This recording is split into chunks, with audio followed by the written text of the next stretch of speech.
Welcome, everybody, to another episode of the Popcorn Watchlist podcast, where we discuss and celebrate our favorites in TV and film. I'm your host, Xavier, and joined today, I have our standard Popcorn Watchlist panelists in Danny, Anthony, and Zach. Say hello, gentlemen. What's up, y'all? Hello, gentlemen. Anthony, of course, taking everything hella literally. Good job. And what brings us in for today's episode, to refresh the memory of the listeners and viewers, is that we're going through our ongoing watch list recommendations list. And last time, Anthony recommended the 1999 classic animated film, The Iron Giant. Movie is about a kid that lives in Rockwell, Maine in 1957 during, the whole nuclear scare. Red Menace days, and he finds that there was a giant robot that fell from outer space, and he ends up befriending him and finds a valuable lesson about your potential and great themes of friendship and not being, fit to having to be one thing, and regards to that, also just being able to decide your own fate. Well, this is honestly, as weirdly enough, is it okay to safe to call this guy's the breakout role for Vin Diesel? No, because when did Fast and Furious come out? 2001. Yeah. Oh. So, but he was in stuff beforehand, right? When did Saving Private Ryan come out? I think that was maybe like a whole 5+ years before. 98. No. Oh, really? 98. I thought Saving Private Ryan was like a 93, 94. And what about Pitch Black? Because I think Pitch Black was like his breakout. His real breakout? Yeah, that was his real breakout. 2000. Right. So I think it was like he had like a streak. A little part in Saving Private Ryan, and then I think it was like Pitch Black and then Fast and Furious. So this was like probably a side project for him.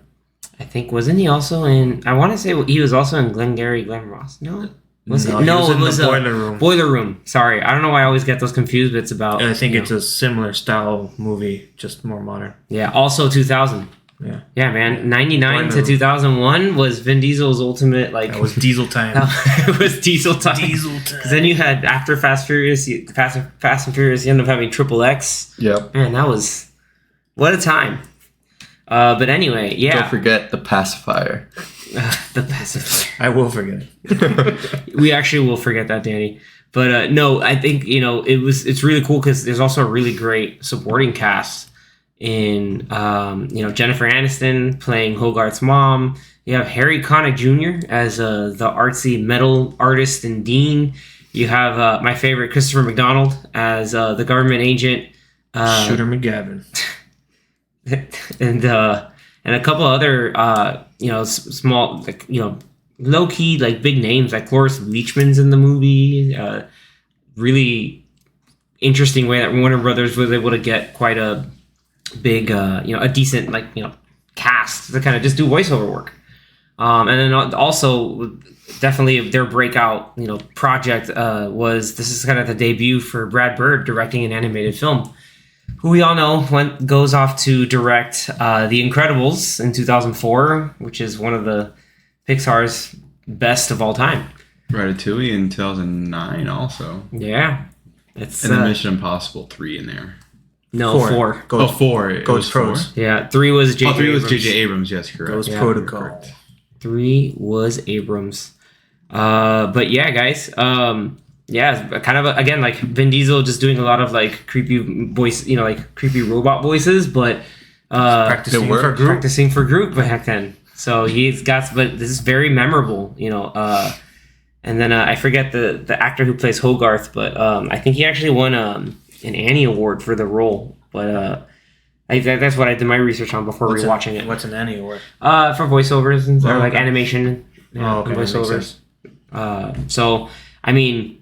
But the movie's really great. Like, it's got some really... I like the type of, like, old-school hand-drawn animation. It's set in Maine, the northeast of the U.S., so there's some really cool shots of picturesque, forests. Also, scary seas. I was watching the opening scene, and I don't know why I was thinking The Perfect Storm. Yeah. I got freaked out a bit. I was like, wait, nope, it's not that kind of movie again. And...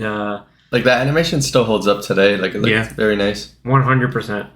I like the mix that they have. it's kind of around the same time that a lot of animated movies or shows kind of fused CGI with the animation, but it's not like it wasn't like the CGI that they used kind of on like the magic carpet for Aladdin. I compare this to Futurama. It's that type of, it's like cartoony CGI, but it blends well with the rest of the animation. I think Hercules was kind of like that too. In some instances. Yeah. So yeah, around that same time. So it was like Space Jam came out around the same time. It had similar CGI. You had I already said Futurama. Rugrats came out I think the year before, and the Rugrats movie looked very similar to this with their CGI. And then even after this was like Atlantis for Disney. And Atlantis kind of looked like this movie. Man, I haven't seen that movie in years either. So yeah, like this was like between like this year and maybe a year before and after. It was like a good couple of years of very similar looking movies. So. Late 90s, early 2000s animation just was something else. They were hitting it. They were really on top of it.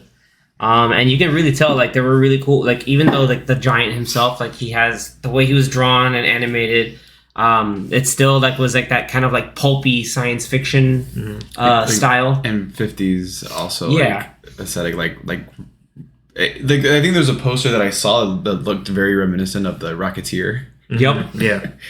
So very, very similar to Which that. is a deco thing from even, like, the 30s. So it's, like, it's almost mini throwback on that. And Hogarth reads his comics and watches his pulp science fiction stuff while his mom's working late.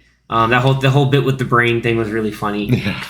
Like I just really a lot of fun, heartfelt moments with him and the giant, like him learning to not just eat all the cars and kind of teaching him sort of like his own little values of figure out who he is. Like, hey, this is a good guy, and I love this is a good guy, Superman. It's like, oh, it's a robot. He's like, that's me. He's like, no, he's like, I'm Superman. He's like, okay, yeah, you can choose to be what you want. And of course, message, big theme in the movie. I know Anthony, you had picked this out, but what would you say is like some of your standout like favorite parts like in the middle movie? Because we all know no matter what age you are, like, you always get a little choked up at the very end. Yeah, of course. Other than the end of, I am Superman.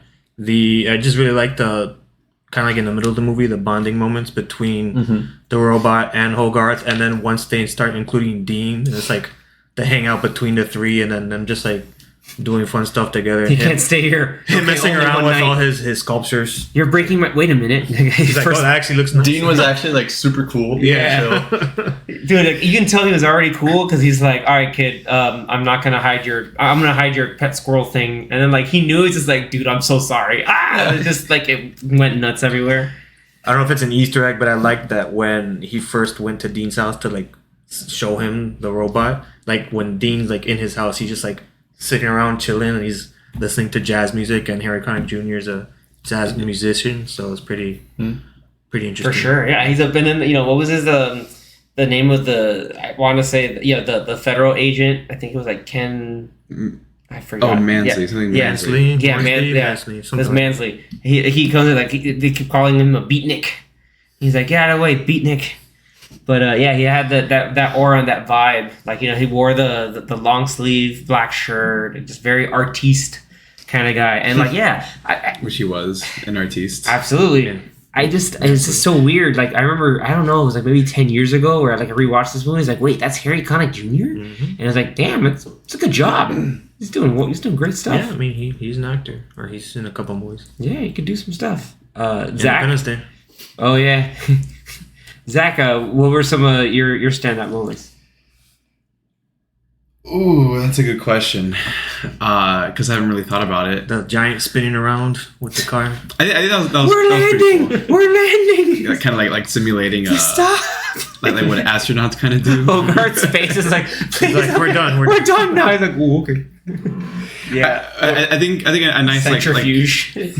A nice funny part that I liked a lot was when Agent Mansley first shows up, and they go to inspect the power grid or the power plant. Mm-hmm. He comes back and the car is like gone. He sits in his like car. He looks like, oh, and then he goes to get out. He goes to to grab one of the workers. Yeah, the guy who's like And- the witness or whatever, and then the rest of his car. And you see like the giant's hand just come and grab the car, and it comes back, and he's like, "Where did the car go?" he's trying to Dude, call. where's my car? Literally, dude, where's my car?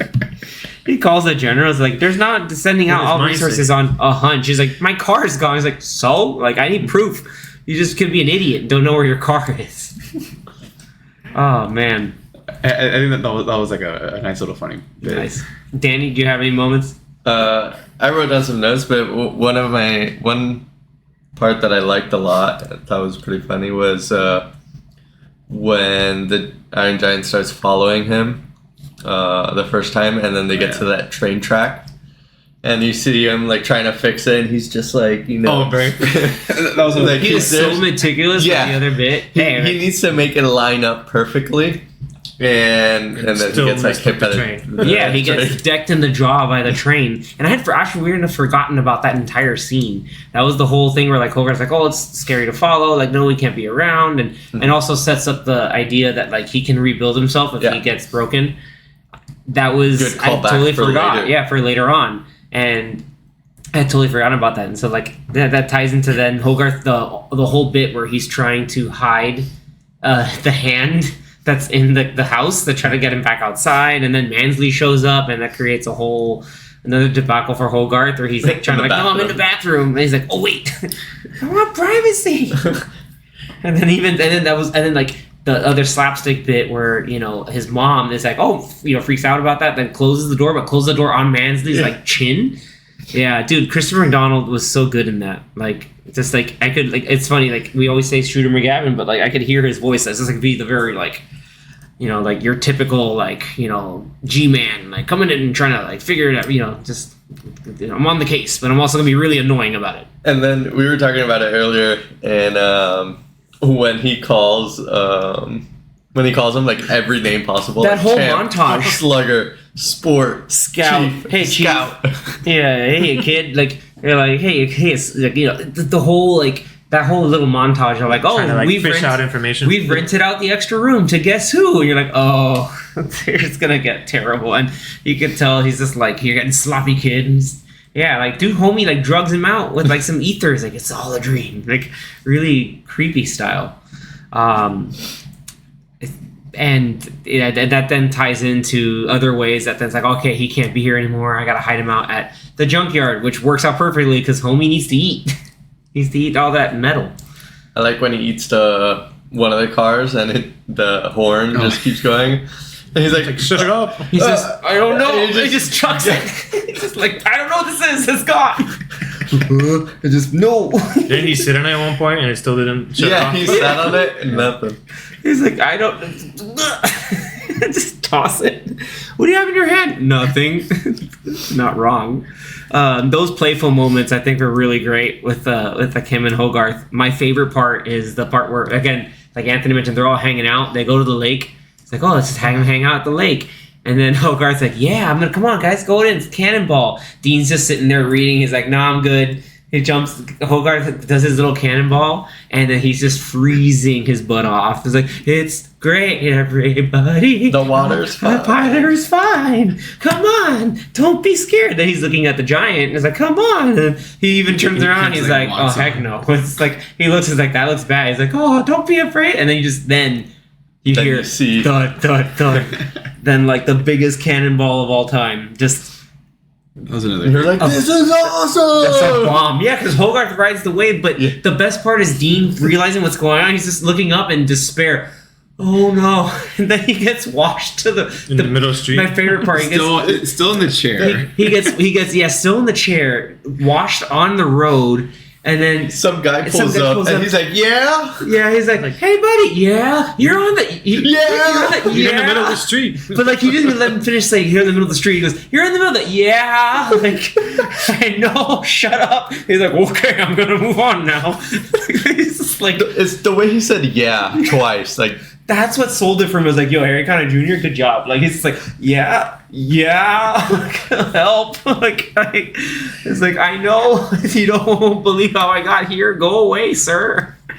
That is like obviously like my second favorite part of the movie, but then we realize, you know, like there's a bit of a kind of a ulterior motive as to why the Iron Giant is on Earth, or maybe he got hit off course and finds himself on Earth. But originally, he's designed to be a weapon of mass destruction. He has like all the right arsenals and everything, and so like every time he saw like anything threatening or a gun, like he had overriding code, and like even had like flashbacks to what he was coded onto. Anthony always brings up that good point, like to where he's in the junkyard and he's kind of sleeping at night, and the giant's kind of resting. He's also kind of like remembering his coding, and it's being broadcasted onto the TVs too. Mm-hmm. So you can see some of that whole like, oh, there was like an army of him, and they would just wipe out civilizations really. And then it turned out to where, hey, like we're bringing in the military does its thing where it doesn't understand, so we're going to shoot first to ask questions later. Yeah. And the giant, again, his overriding program just goes to town. Well, they showed him getting triggered at first from just like Hogarth playing. It wasn't even his BB gun. It wasn't even a BB gun. It was like a fake laser gun. Yeah. It started because of the deer, too. Right. Because he saw the deer getting shot. Mm-hmm. Yeah. And then he's like, guns kill? He's like, yeah, guns kill. And then he's like, but you're not a gun. And then that's when his eyes turn red. He's like, I'm he's like, all a gun. I'm every gun. I'm every ray gun. I am. And it was, and again, like the way the animation was hit with the score, like you can tell, like the beady red eye, like the glowing red eyes. Like it's like, oh, he's in attack mode or in defense mode, as they were trying to figure out. And like he's going through the town. It was really cool too, because initially in the town, like he saved the kids that were stuck there, and everybody's like freaking like, no, but like he's actually good. And then the military shows up and kind of triggers his defense mechanism. They showed up because Jerkface took the picture. Well, no, he told the army. He just killed the kid. Yeah, he killed the kids. Yeah, no, he's like, he killed the boy, and they're like, and then they find Hogarth, he's alive. And then even the general's like, Mansley, you said he was. It's a trick. He's like, it's a trick. Like he was so like trigger happy to blow it up, and then they're like, oh, you want to blow it up, but it's still in town. Like, and then he finally realized like it's on the robot's position. And he's just like. Here? Like, we'll draw it away. It's like, we'll draw it away. We gotta go. It's just like, no, there's no escape. Like, you killed us all. It's like that was later on, because he did say at first that like we'll draw the robot away and then launch the missile, but then it didn't work. It didn't work because and then Hogarth came through. It was like, no, homie. Like he gave the message in the movie. Man, this movie's deep. Yeah, like, and. People always say like, oh, animation. Hopefully nowadays, it's like animation is not just a kids thing. Like there are still like valuable lessons to be sought here of all ages. Tying into again like the whole like Red Menace, Red Scare thing. Like when they're in school and they're talking about the speculations of the robot, the little like duck and cover video. It's like that obviously doesn't work. Under the school desk, and the nuke lands on the desk, and it's fine. Yeah, it's like, oh, you're gonna be okay. Everything else is gone except you. Like all the desk and you. Like Looney Tunes, like a Hanna-Barbera style or Tex Avery cartoon, where just like there's just like a piece of like you have like the platform of like ground you're on and a little bit on there, and everything else around is exploded. Oh no, you're okay. Not absolutely not. But and part of the whole bonding moment is that he was showing him comics, and then obviously the Warner Brothers movies, they were able to show the action comics with Superman on it. And so he learns, he's like, I want to be Superman. And it's like, yeah. And so based, not the villain character, not Atomo, the villain, which again, like a very 1950s kind of name for like a pulp comic. But I think in the end, we get the most heartfelt moment that you get in. Like, you even get like from that random episode of Ted Lasso, it's like, hell, pretty soon you're gonna get all the whole bunch of grown men in a room crying, and everybody, the whole town is freaking out. Like they're just like, oh no, there comes the rocket. Mansley tried to run away, but the robot's like, no, you're going nowhere. And then they're like, and the rest of the general's telling them, help Mansley showcase what it means to be a good soldier and to hang tight. And that part was trying to run away. Like that part was like. I also like the animation was simple, but like you saw like the nuke from the submarine just super high, and you're just like, oh, there it is, and the whole town's looking at it, like, oh man, there it is, like up beyond the atmosphere of the planet. Yeah, it was like almost floating for a second. Yep, it's intercontinental, then it dropped back down. But that's where you get the sort of callback to when Hogarth's like, no, you can't follow. Like, but then the giant gives him the famous words. He's like, I go. You stay, I go. No following. And then he gets to it, he's like, no. He's just like, don't worry. Yeah. Then he goes away, and then he uses his rocket jets. That was also that really cool moment a little earlier where he was flying away from the. Well, he was just running. He was running away from the jet fighters, and the cops were trying to chase him. And then he ended up tripping over like the cliff or something like that, while Hogarth was in his hand, and he just, hey, I have rocket feet, and then he decides to fly. I was like, sweet. Yeah, and it's also really cool. And then he realized, I can use it. And then it was cool. It's like, oh, you gotta fly, like point your hands out like Superman. I was like, yeah. That was again another good callback, and which then leads us to the final like best moment. Where as the giant goes up, he remembers Hogarth's words and he says, you are what you choose to be. And he's right there facing the rocket, and he's like closing it, he just goes, Superman. It's oh man, it hits me every time. Like, I was watching the movie, I was like, no man, like I'm 35, like I'm okay, like this can't hit me, man. And it's just like, nope, it's coming out. It's too good. Yeah, and it just hits all the right moments, man. Like, it's done so well. The town kind of, Rockwell remembers the sacrifice of the giant. Dean makes a statue and is now dating Hogarth's mom.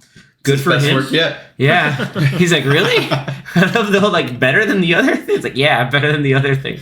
He's like, ow, but okay. And then Hogarth finally finds that, like, hey, we were able to recover just one thing. And then one day at night, he sees, just like when the giant got hit by the train, the piece of the screw starting to move in again. Just the screw to his jaw, his jaw, and he's moving back. And then he just looks, he's like, "I'll see you later." And you see in Iceland, it all comes back to Iceland, right, Zach? Yeah, it was Iceland. It always comes back to Iceland. It's like it's telling us something. I think we should go. This podcast may be sponsored by the Iceland Tourism Board. Go to Reykjavik. But the Iron Giant's assembling himself back in Iceland, and he's kind of waking up. I love, like, it was like a good hopeful, like, classic Hollywood ending, or like, because the face is already assembled, the eyes are back on, and he's like, yeah, I'll be back. And then the movie ends. And it's lean like an hour and 27 minutes or so it doesn't overstay its welcome. Yeah. Like, it did everything it needed to do. Absolutely. And I remember hearing, like, man, the score of the movie is really good. Like, the music was done really well, and it's because it's done by the same guy who did the Die Hard movies. He did quite a few others. I think his name starts with a K. I don't remember, but like it's good, like that kind of like classic film score feeling. So, like, he knows the kind of the chords to hit, what's supposed to work, what moment, how to make you feel a certain emotion. So, especially at that climax, man, it's too good. So yeah, like I was, pleasantly surprised when Anthony said, hey, we're gonna bring it back to the Iron Giant. That was really cool. I know, Zach, you looked up some fun little Easter eggs and stuff, right? Well, there was one in particular that I kind of caught, like, right as I saw that scene. Which was? So, the train scene. Yeah. Where he gets hit by the train, obviously. The conductors are based off of two men from Walt Disney himself called the Nine Old Men of animators that also appeared in The Incredibles, another Brad Bird movie. I don't know if you remember at the end of The Incredibles where those two old men that were there, they were saying, like, oh, there's no school like the old school. No school like the old school. Yeah. So those two guys appeared in 2D form in this movie as the two conductors. Nice. And there was even like a whole like Reddit thing that I looked up, but I'm showing the picture now. Yep. To these guys. The same two guys with the same two guys. I think Brad Bird likes Disney stuff. I mean, you think? Yeah. I don't know if it was. I don't know the reason why he included them in this movie. Like, it made sense for I'm sure The it's Incredibles. just like because it's Disney and they are from Disney. They are of the 9 old men. Yeah, it's probably But- just like playing homage because in general they're just known Like as good animators from Yeah. back in the day. Yeah, like anyone who Like studied they animation. worked on the like Snow White. Like Yeah. that's Sure. all. That's like how those far back they two that were big on animation, like they were what current animators kind of looked up to. Those were like the gold standard for people like kind of trailblazing and pioneering at the time. So yeah, absolutely. It's kind of like how people have like look at the original the people who wrote all the songs for like Mary Poppins. Like they look at that like for like like we're making songs for Disney movies. Yeah. Like that's like the gold standard that we have to do. Or we have to emulate, or like that we studied to kind of to get what we want to do and do great work. And the 2 men's names are Ollie Johnston and Frank Thomas. I think Frank Thomas is the thinner guy, and Ollie The taller, thinner one, yeah, is the shorter with and the mustache. yeah. With the mustache. Yeah, that was something that I thought was pretty cool. Like when I saw their faces, I'm like, man, they look kind of familiar, but I don't know where else I've seen them. And then it dawned on me that it was Yeah, they were actually, in The Incredibles. I didn't pick that out, so that's a good one. Good find, Zach. I like that. You have proved your value. like you need like great memory and a sharp eye to notice that. Yeah, I mean, and it's just little stuff like that. This makes a difference. I don't know if there were any other Easter eggs. If you guys had found anything, but There's that one moment where one time they were watching TV and they're flipping through the channels, or maybe it was just on, and then when the scene they showed a advertisement for Tomorrowland, like Oh, really? Disney's Tomorrowland, and then Interesting. Brad Bird ends up directing a live action version of a Tomorrowland movie in 2015 or something. 2015. That's the same, and I looked this up. That was the movie that he wanted to do because he turned down Star Wars: The Force Awakens. Oh, it's rough. What a timeline could we have had if Brad Bird directed The Force Awakens? That would have been something, Would have been cool. to say the least. Danny, I don't know. Do you have any last other fun little Easter egg tidbits that you may have noticed? I think there was I've noticed, I think like the diner or somewhere near the diner in the town, like it was like, I think Bird Diner or like Bird Barber. No, it wasn't a barber shop. It was like something where like it was like hey, like that's Brad Bird's name in it. So like that's something I caught in there.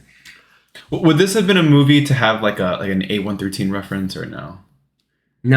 No, Isn't that only? It's not. That's It's an not strictly Abrams thing. Disney. No, sorry. No, it's an animator thing Yeah. because that's like a class. No, because this is. I mean, yeah, in but college for animating, but I don't think correct. it's I like don't think- specifically Disney. I don't Because I've seen A113 references. Like there was an A113 reference in Mission Impossible 4, and Brad Bird directed it. Yeah. but it's not a Disney movie. It's If a there- I mean, different studio. you would have to. You can speculate that there is probably one. Yeah. We'll probably be here corrected. Anybody listening in, we'd love your input too. But Maybe So? because at that point he was connected with Pixar, so maybe he just was like, "Hey, I can do this." I can do this blatantly now or flagrantly, and why not? Yeah, but I don't think. Yeah, other fun bits. I think it's just Oh wait, so there is one. So all right, go for it. inside Dean's house, there is an A113 reference, and it's kind of like a mashup of posters Oh, okay. that make it up. That makes sense. So there he goes. Oh wow! Brad Bird, you sneaky Oh, dude. I just found the link. Oh, nice. Google faster. Zach beat you to it, info guy. But Yeah, I figured. Yeah, of course. Since it is Brad Bird, I think he might. Well, I don't know if Brad Bird himself actually attended the school himself, but he has put in probably all of his films. well, One could assume. yeah. And then everyone here has seen the movie before, right? Yeah. Yeah, at some point. Yeah. Yeah, so like we'd all like it wasn't like I hadn't think of, there were little things that I picked up on again, like I had forgotten about, like again the sequence of the train, which is very important because it establishes an important plot point. But no, it was just really good to see the animation again and to see the movie done. Like it's like, man, this movie's back when they used to animate things by hand. It looks really drawn well. Like I said, still holds up. Holds up really well, and Yeah. and then again for people who love a lot of other Brad Bird's other work, it's like, hey, go to his like first feature, which is Iron Giant, and everybody like fawning over Vin Diesel with I Am Groot. It's like he got that role because of the Iron Giant. He can inflect with so little and really make that happen. It's so good. I think with that, we can kind of, if you guys want to rate the movie, other than fantastically emotional wonder ride of wonder and friendship. Yeah.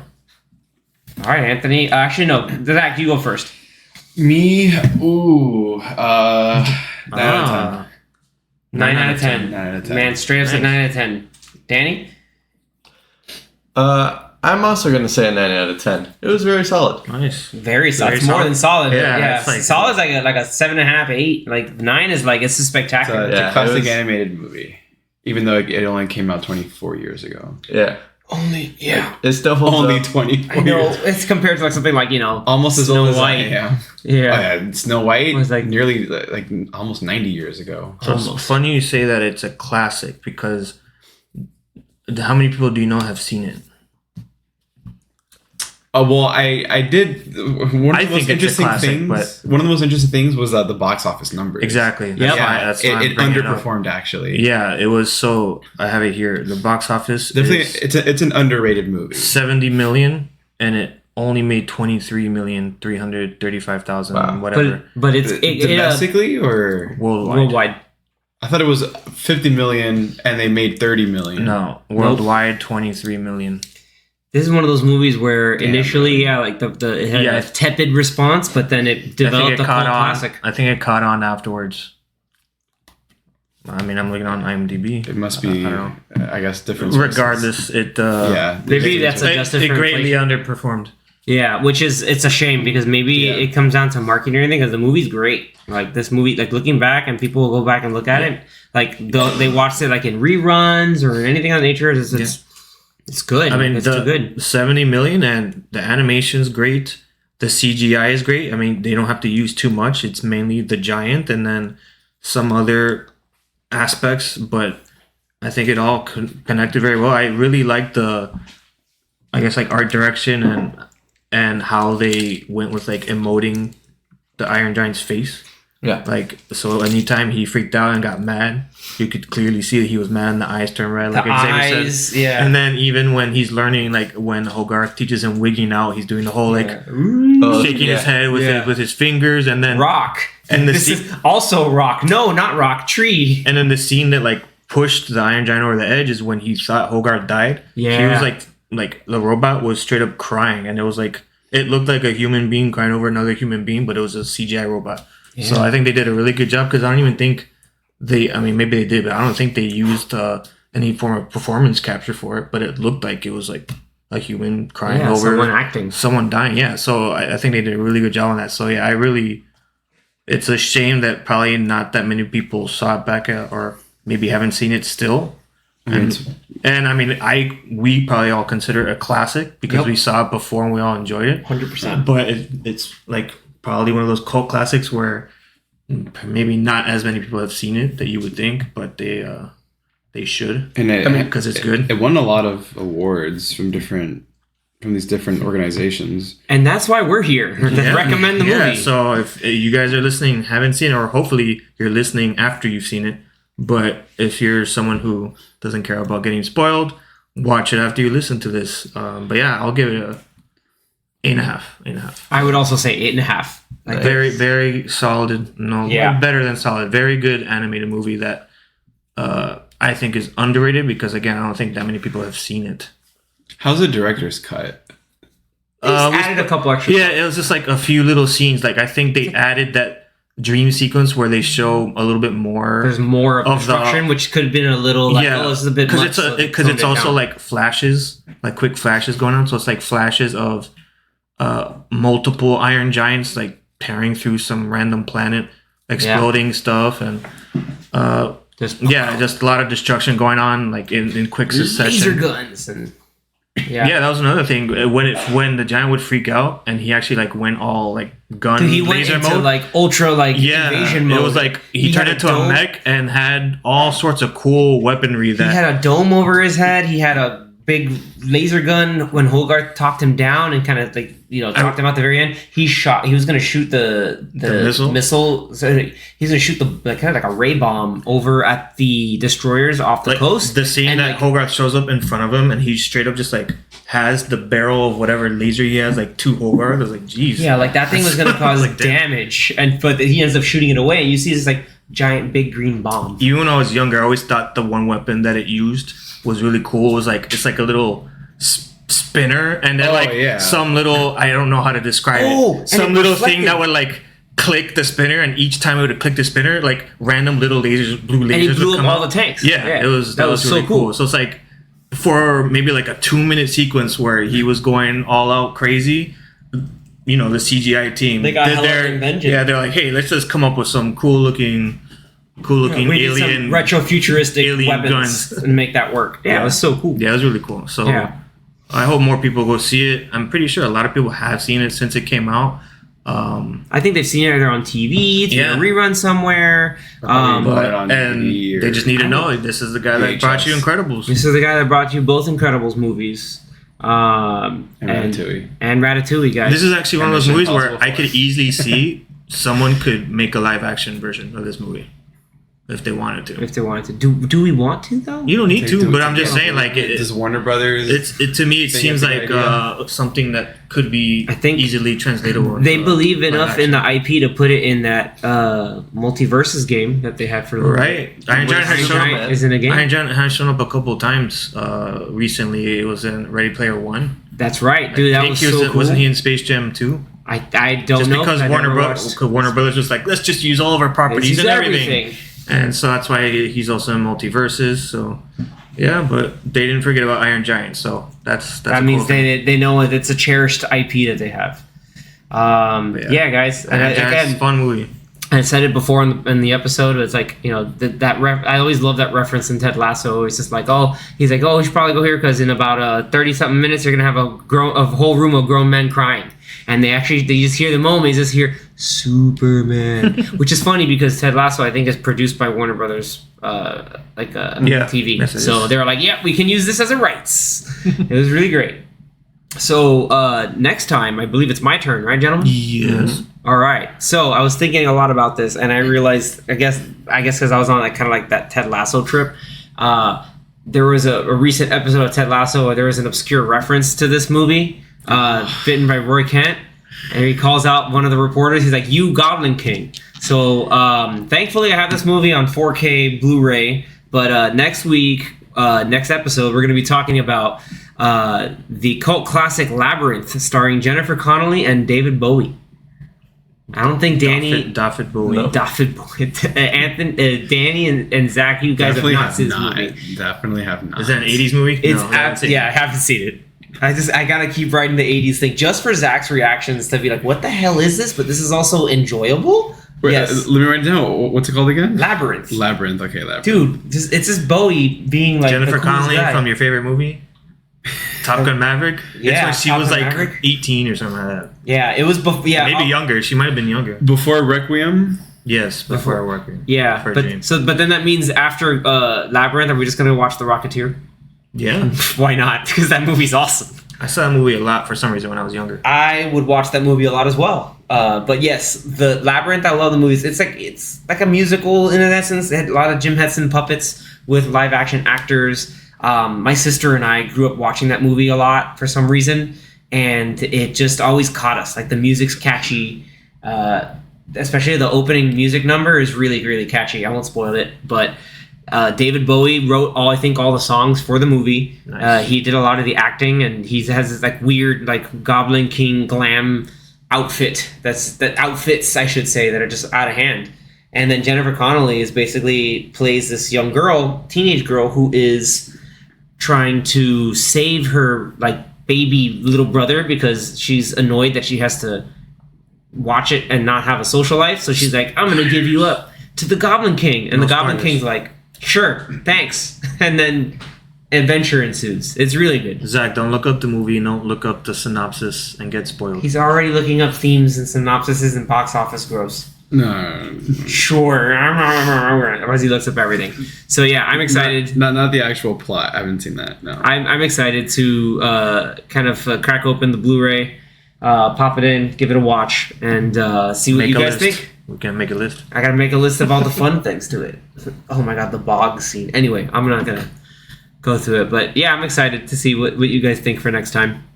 And so with that, we hope you look forward to next episode. Thank you so much for tuning in and hearing us discuss one of our favorites in animated films. And again, if you gave us the courtesy to listen and haven't seen the movie, you're doing yourself a disservice. Go ahead and watch it.